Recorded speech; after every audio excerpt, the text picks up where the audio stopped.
It has been a long time since this incident has been on my mind, and I think sharing it with you guys will give me some perspective. So here's the deal. For as long as I can remember, my family was just Mom, Aunt Marie, and Grandpa. You might wonder, where's my dad? Well, he was like a mythical creature, heard of but rarely seen. Growing up, the whole dad thing was pretty much non-existent for me. In my 17 years of life, I feel like I saw my dad only a couple of times. The guy was a ghost, showing up only on special occasions like Christmas or birthdays.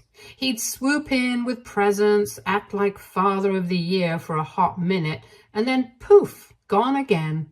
As a kid, I was always waiting for him to come just so that he could leave again. It was just a long series of disappointments. The weirdest part was that Mom and Dad were still married. Don't ask me why, because I've got no clue. It was like this bizarre arrangement that nobody talked about. Anyway, in the past few years, my mom got really sick due to lupus, an autoimmune disease she had. She was put on bed rest, which was particularly difficult for her since she could not accept the idea of sitting idle and not working. Ultimately, Aunt Marie took over the business and Grandpa, Mom's dad, moved in to help out. Grandpa was a retired lawyer and he was always organized, making sure everything ran smoothly. Our little family unit adapted to the new normal, with Aunt Marie balancing work and care and Grandpa and I handling household affairs. So during this whole mess, suddenly Dad became more frequent with his visits. He would tell Aunt Marie and Grandpa to take a break, and he would handle everything. My aunt and Grandpa weren't a big fan of him either, so they quietly carried on with their duty. Initially, it was all very weird to me, but there was also a chance that I was being too judgmental, and maybe he was genuinely trying to be better this time. Apart from taking care of Mom, Dad would also spend a lot of time with me and talk to me about stuff. He even apologized to me a couple of times for not being around and said he would explain why once I was old enough. Although I hadn't forgiven him for his absence, I was happy that he was here by my side during this difficult time. But that happiness didn't last for long. Unfortunately, our care wasn't enough to help Mom, and she passed away. I was completely shattered. Mom was my best friend and soulmate, and I could not believe that I would never get to talk to her again. I also felt bad for Dad because he had recently gone to handle some work, and he had been here with us the whole time but missed Mom's last moments. So we informed Dad about when we were having the services. On the day of the funeral, Dad was right on time. He looked sad, and it seemed like he genuinely missed his wife. Not only that, but he also gave a speech during the services about how incredible Mom was and that he never met somebody else who was as courageous as her. His words were moving, and many people got emotional listening to him. It almost felt like he was really mourning her loss, and I started to believe that maybe he had loved her in his own way for that brief moment. I was sure that I had been too harsh in my judgment of him. But then, after everyone had left, the house was quiet and the environment became tense. I saw Dad, and he looked nothing like he did before. His demeanor shifted from the grieving husband to something more distant and formal. What came next was so unexpected that I thought I was dreaming. Dad told me that he had made a decision. He would allow me to stay in my home until I turned 18. After that, I was supposed to move out of this place and would basically be on my own. I just stood there, dumbfounded. Allow me? The place where I grew up, where all my memories with Mom were, was now out of the blue being snatched by my dad, who had been missing in action his whole life. I was in shock. It felt like I was being kicked out of my own life. Just when I thought things couldn't get any worse, Dad decided to play landlord with my childhood home. I gathered enough courage to ask my dad what made him think that he could evict me from my own house. He answered that he was my guardian now, and the guardian could take whatever decision he considered right. I was taken aback. Everything made sense now. This was why he had been so frequent with his visits in the last few months. It was him seeking assurance from my mom that everything she had would be his after her death. Aunt Marie and Grandpa were right to not trust him. It was like he heard my thoughts, because he said that I had been spending too much time with my aunt and grandpa, and he was not going to let me meet them anymore. He had a couple more rules for me that I can't even go on right now. All of it made me question, why did I ever believe him when he said that he cared about Mom and me? After Dad dropped that bomb about letting me stay only till 18, things went from bad to worse. It was like he was making up for lost time by cramming 17 years of parental control into a few weeks. First, he started with my phone. "For your own good," he said, as he installed some creepy parental control app that basically turned my smartphone into a glorified brick. Suddenly, I couldn't text my friends without him seeing every message. Social media? Forget about it. Then came the curfew. Apparently 7 p.m. was the new midnight. "It's not safe out there," he'd say, conveniently forgetting that I'd been navigating the neighborhood just fine for years without his input. Some of you might think that this might be his way of showing that he cares for me. Well, let me tell you guys something. I have been excelling in my studies since I was a kid. I rarely went to any parties or sleepovers, so I wasn't known for being problematic. Mom also had some rules for me, and I gladly followed them, but this was definitely getting out of hand. The worst part, though, he started vetting my friends, and by vetting, I mean interrogating them like they were suspects in a crime show. One of my best friends almost had a breakdown when he grilled her about her parents' occupations and her GPA. Every day, it felt like another piece of my life was being chipped away. I couldn't even go to the corner store without a full report on where I was going, or who I'd be with and when I'd be back. The final straw came when he announced that he was planning to homeschool me. Yeah, right. More like isolating me from the last bit of normalcy in my life. His intentions were clear. Not only did he plan to steal all of Mom's assets and make sure I didn't get any of it, but he also wanted to make my life hell as long as he possibly could. I was done. I couldn't take any more of this policing. So one night when he was away, I called my friend Lisa and asked her to call my aunt. I couldn't directly call Aunt Marie because my father had deleted her number from everywhere. And also, he would have killed me if he found out that I talked to her. Thank God for Lisa, because she didn't hesitate even for a second. Lisa left me a note the next day at school with Aunt Marie's response. That weekend, while Dad was out on one of his mysterious errands, Aunt Marie and Grandpa showed up at our door. The look on their faces when I spilled everything was unforgettable. They were furious. At the same time, they told me they had news of their own. That was bound to get my father's attention. Let's just say Dad had no idea what my family had in store for him. The most important thing at that time was to get out of that house as soon as possible. So before Dad could come, I packed my stuff and went to stay at Aunt Marie's place. It was tough leaving my childhood home where all my memories with Mom were, but I was going to make sure this getaway was not permanent. The very next day, my father was out of control, looking everywhere for me and asking all of our relatives for my whereabouts. I was honestly a little confused by this because isn't this what he wanted? Me out of his house? But clearly he wasn't done. My aunt called him, and on my grandpa's advice, she told him that he would meet him at the diner near my home. Of course, my father was not very reasonable to begin with because he was busy screaming, but somehow Aunt Marie convinced him. When D-Day arrived, we were all set to break the big news to Dad. We spotted Dad instantly. He was sitting in a booth looking like he'd been through a war. His usually impeccable suit was rumpled, and there were dark circles under his eyes. For a split second, I almost felt bad for him. Almost.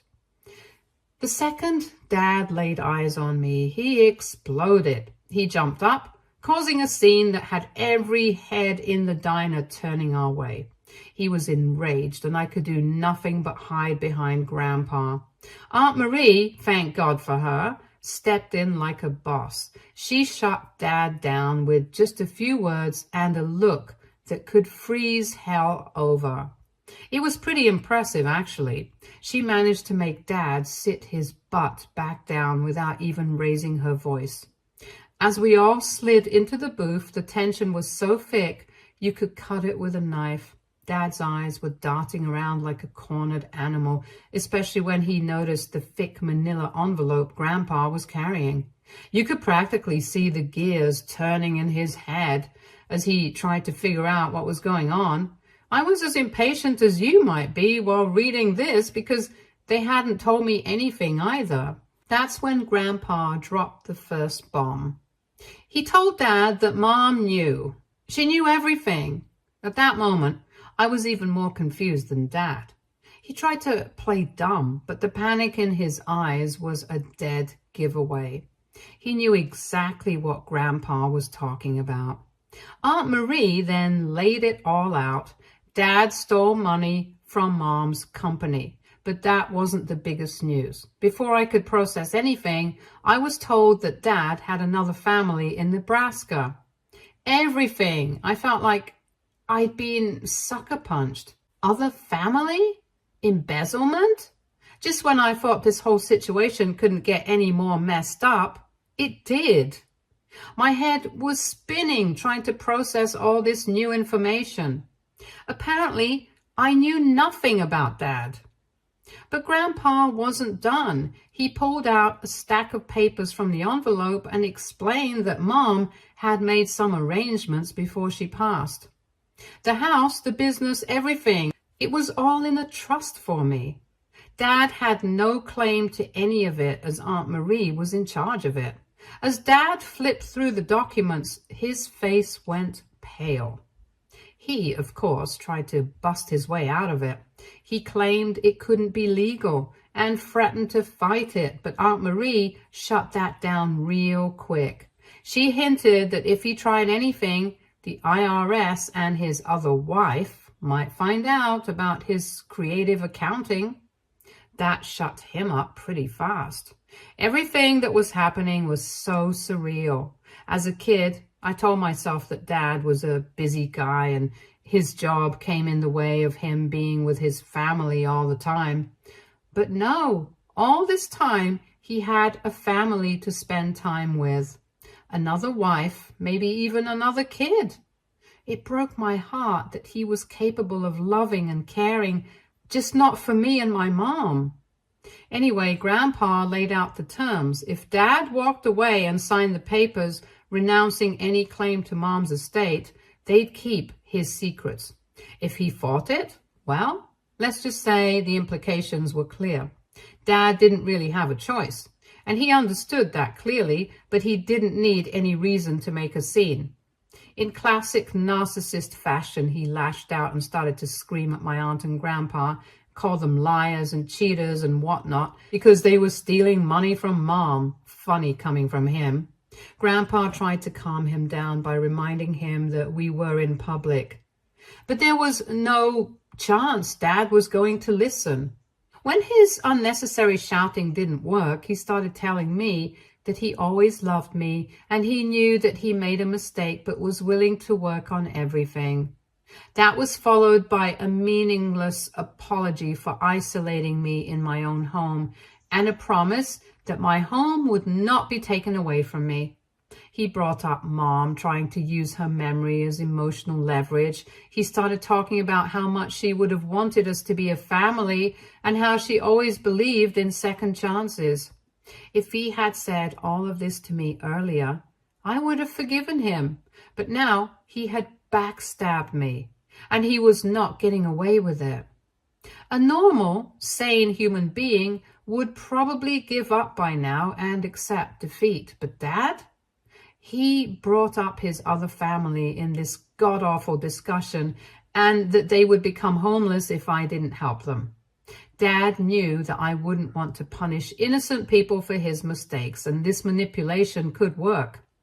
Well, he was wrong. I wasn't going to buy into his act anymore. I made it very clear that when I actually needed a father figure, he wasn't there. And now I didn't need a manipulative dad like him to destroy my already messed up life. After that, Dad stormed out of the room, ending his speech with something to the effect of, "You will regret this," or "This is not over." To be honest, although I glossed over his speech at the time, the part where he talked about his other family actually made me rethink everything. It wasn't something I had fully considered before. The thought of potentially taking away someone else's shelter weighed heavily on my mind. This is exactly the reaction he was looking for, and sadly, he was getting it. So here I am, asking for your opinions so that I can finally have some guidance on this matter. Am I really in the wrong for not letting my dad get away with his manipulations and deceit? I understand that there are complex emotions and relationships at play here, but I can't shake the feeling that holding him accountable is the right thing to do. I'm torn between standing up for myself and being mindful of the impact my decisions might have on others. Any advice on how to proceed with this complicated situation? Update 1. It's been a few weeks since the showdown at the diner, and I thought things would finally settle down. I could not have been more wrong. Turns out Dad wasn't about to go down without a fight, and he decided to take the low road. Like, we're talking new levels of low. It started with a phone call from my cousin Jessie. She was in tears asking me how I could have done something so horrible. I had no clue what she was talking about, but it didn't take long to figure out. Dad had been busy, all right. Busy spinning a web of lies so intricate it would make a spider jealous. According to the story Dad was spreading, I had conspired with Aunt Marie to slowly poison Mom over the years, weakening her immune system and making her lupus worse. He claimed we did this so I could inherit her wealth sooner. As if that wasn't bad enough, he also said that we had manipulated Mom's medication, switching out her pills for placebos to speed up the process. But wait, it gets worse. Dad told everyone that he had suspected something was wrong, which was why he started coming around more often towards the end. He painted himself as this heroic figure trying to save Mom from her own daughter and sister. According to him, that's why I was so hostile towards him, because I was afraid he'd uncover our evil plot. The lies didn't stop there. He spun this elaborate tale about how he'd found evidence of our scheme, fake pharmacy receipts, suspicious bank transfers, even a diary where I supposedly detailed our plans. Of course, none of this evidence actually existed, but he was convincing enough that some relatives were buying it. Dad even went as far as to claim that Grandpa was in on it too, but had been manipulated by Aunt Marie. He said that Grandpa was aging, and that's why it was easy for us to convince him to be part of our schemes, and that Aunt Marie had taken advantage of this to turn him against Dad. The stories kept getting wilder. Dad told some relatives that he'd overheard Aunt Marie and me discussing our plans late one night, plotting how to alter Mom's will. To others, he said he'd found mysterious substances in the kitchen that he believed were being used to poison Mom's food. He didn't stop at family either. Dad started spreading these rumors in the community, telling Mom's old colleagues, our neighbors, even my school teachers. It was like he was on a mission to destroy not just my inheritance, but my entire life. The impact was immediate and devastating. Relatives who had always been kind to me suddenly became cold and distant. I started getting dirty looks at the grocery store, and whispers followed me wherever I went. Some of my friends' parents even forbade them from hanging out with me, afraid I was some kind of sociopath. It was a nightmare. I'd go to check the mail and find anonymous letters calling me a murderer. My social media accounts were flooded with hateful messages from people I'd never even met. It felt like the entire world had turned against me overnight. Aunt Marie and Grandpa weren't spared either. Aunt Marie's business started suffering as clients pulled out, not wanting to be associated with someone accused of such a heinous act. Grandpa, who had always been a respected figure in the community, was now being treated like a mentally unstable old man who couldn't be trusted. The worst part was, some people were actually believing this garbage. I mean, I get it. It's a juicy story. The evil daughter, the manipulative aunt, the helpless father trying to save his wife.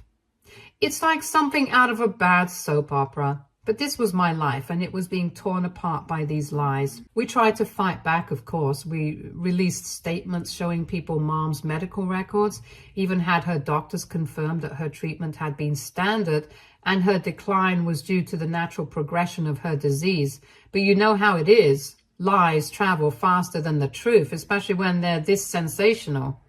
There were moments when I almost broke down, like when Mrs. Johnson, our neighbor, who had known me since I was in diapers, crossed the street to avoid talking to me.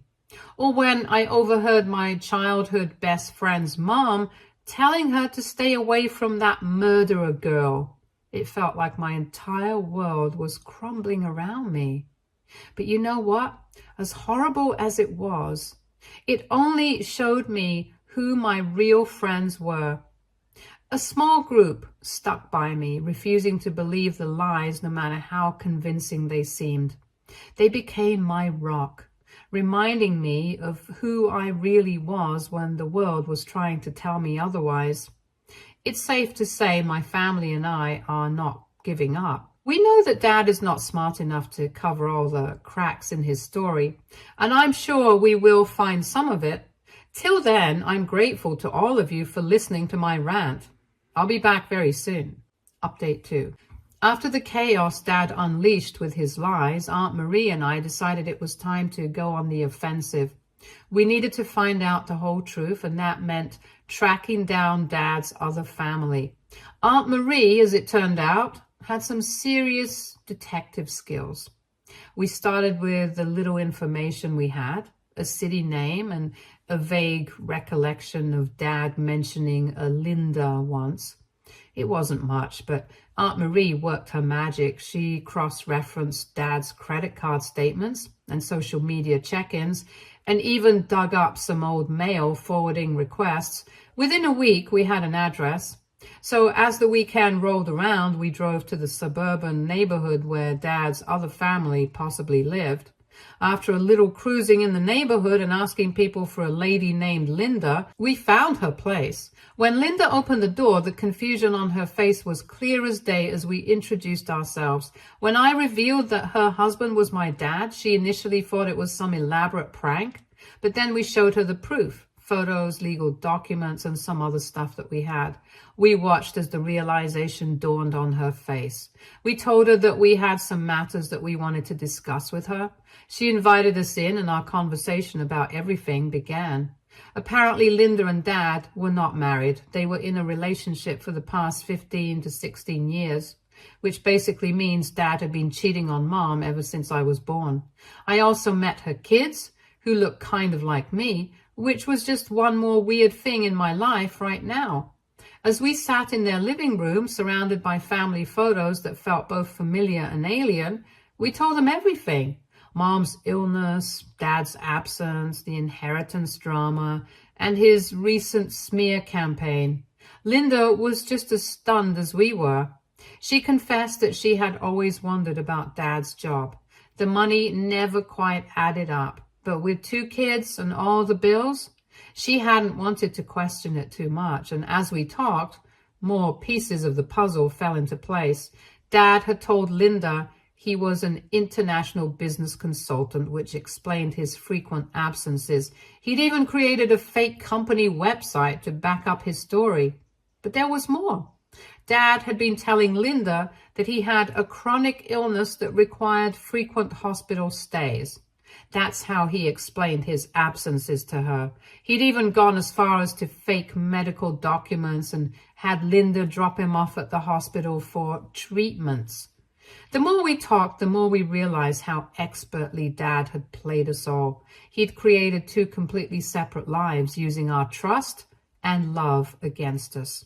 Linda was devastated, but also angry. She'd sacrificed so much, worked extra jobs to support the family when Dad's consulting work had dry spells. All of it based on lies. As the day passed, I felt like there was an unexpected bond between all of us. We were all victims of the same man's lies and deceit. After hours of discussion, I asked Linda if she would come with us to confront Dad and settle this matter once and for all. I made it very clear that I did not want her to feel pressure to be part of this, and she should only do this if she's comfortable with everything. Despite the shock and hurt she was experiencing, Linda agreed without hesitation. She said that she was determined to help in any way possible. Linda said that she would come to the city herself and would be there in 2 days. So, with that, my aunt and I decided that it was time to return and prepare ourselves for the next confrontation coming our way. Hopefully, it will be our last. As always, you guys will know as soon as the next thing happens. Thanks again for reading my soap opera-like story. Till next time, Update 3. Hi guys, how are you?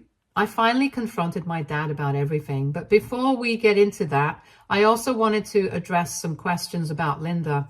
The major questions were if I was sure that I could trust Linda, and what if she was also playing a part in my dad's vindictive plan. Well, Aunt Marie and I did a lot of research to make sure that we were trusting the right person. While my aunt looked up as many documents as she could, I searched Linda's and her kids' social media. Judging based on their lifestyle, they were definitely not involved in way too much luxury. And correct me if I'm wrong, but wouldn't there be some signs of them wasting away the money they had stolen from someone else? On the other hand, whenever Dad came by our home, he would always be seen in a new tailored suit with expensive gifts.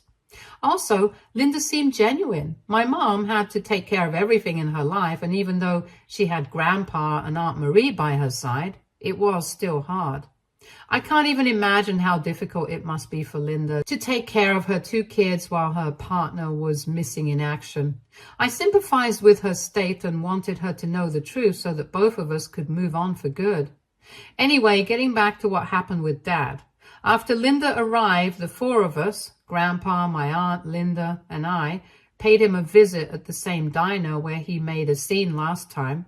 I was surprised that he was still allowed there, given the fact that the manager was very angry with him that day. It seemed like he had prepped for another argument, but all that changed when he saw Linda. He realized his two worlds were colliding. For a moment, he looked like he might bolt, but Grandpa's steady presence at the diner's entrance stopped him in his tracks. I was honestly scared of him because he was glaring at me the whole time as if everything was my fault. The whole conversation was so intense and emotionally taxing. Dad tried to lie his way out, but faced with both families, his web of lies quickly fell apart. Linda, showing remarkable strength, laid out every inconsistency, every lie he had told her over the years. I shared my own experiences, the years of absence and neglect. The tension in the air could be cut through a knife as we all confronted the man who had deceived us for so long. As the truth came pouring out, Dad's carefully constructed facade crumbled. He broke down, admitting to his double life, the lies and the manipulations. He spoke of feeling trapped, of one lie leading to another, until he was in too deep to find a way out. It wasn't an excuse, but it offered a glimpse into the troubled mind of the man who had caused us so much pain. I could tell that Linda pitied him a little bit, but not me. He had done irreversible damage to me and basically traumatized me at the lowest point in my life. I was just glad he was finally owning up to what he had done. In the end, it was Linda who took charge. She calmly told him what would happen next. Dad would come clean to everyone, family, friends, and colleagues, and do damage control for all the rumors he spread about Aunt Marie and me. He would seek professional help and therapy to address the issues that led him to create this elaborate deception. And most importantly, he would take responsibility for his actions and make amends. If not, this could easily be turned into a legal battle and he would get sued. As for us, we decided to take things one day at a time. Linda and I exchanged contact information, agreeing to stay in touch and support each other through the challenging times ahead. For now, Aunt Marie is going to move in with me. It's a new world for Aunt as well, because she has to handle the business all by herself now. I have also gotten into therapy because everything that happened till now has taken a toll on me. I miss my mom a lot, and I keep wondering if things would have unfolded this way if she was here. We're all trying to adjust to the new normal, and it's going to be a long road. But with the support of each other, we're hopeful for a better future. I also want to thank all of you again for your support and encouragement. Your messages have meant the world to me during this difficult time. See you guys next time. Stay tuned for more stories from Argo Relationships.